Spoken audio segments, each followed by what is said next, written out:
today's news. Your home for original reporting. I'm Stacey Lynn in Washington. You ready to unmask?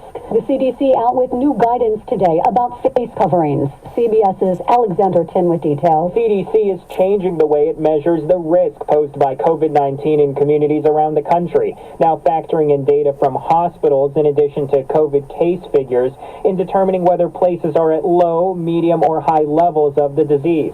Under the agency's new guidance, some 70% of Americans now live in places where the CDC says you can take off your mask. That includes places like schools in those communities, but at least for now, excludes travel corridors like airports and train stations. The Biden administration just announced it will directly sanction Russian President Putin and Foreign Minister Lavrov.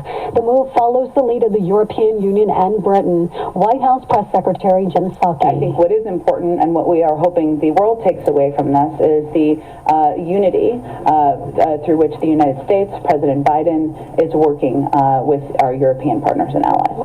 As Russian troops get closer to taking over the capital, Kyiv, Ukrainians are trying to get out and walking to Poland. CBS's Christina Ruffini's near the border in the village of Medica, Poland. A lot of families, mothers carrying children, lots of dogs, just 2 bags and anything they could drag with them.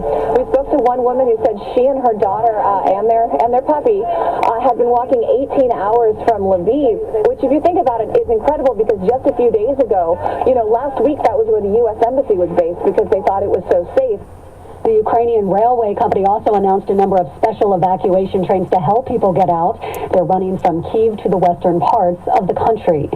President Biden made it official today, nominating Judge Ketanji Brown Jackson to the Supreme Court, a historic move as she would be the first black female justice. Incredibly, Judge Jackson has already been confirmed by the United States Senate 3 times.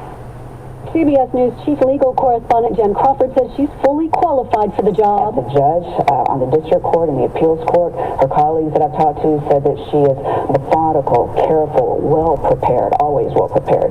She works very hard, and she has a firm view of the law. So they do not think that she's going to get up to the Supreme Court like a lot of new justices do and feel a little overwhelmed by the gravity of the place.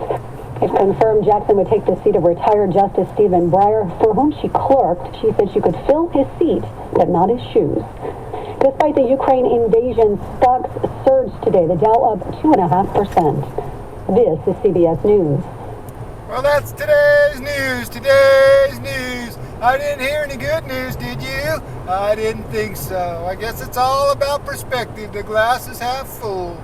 Well, as always, I want to thank you again for coming along with me on these Dash Cam News adventures.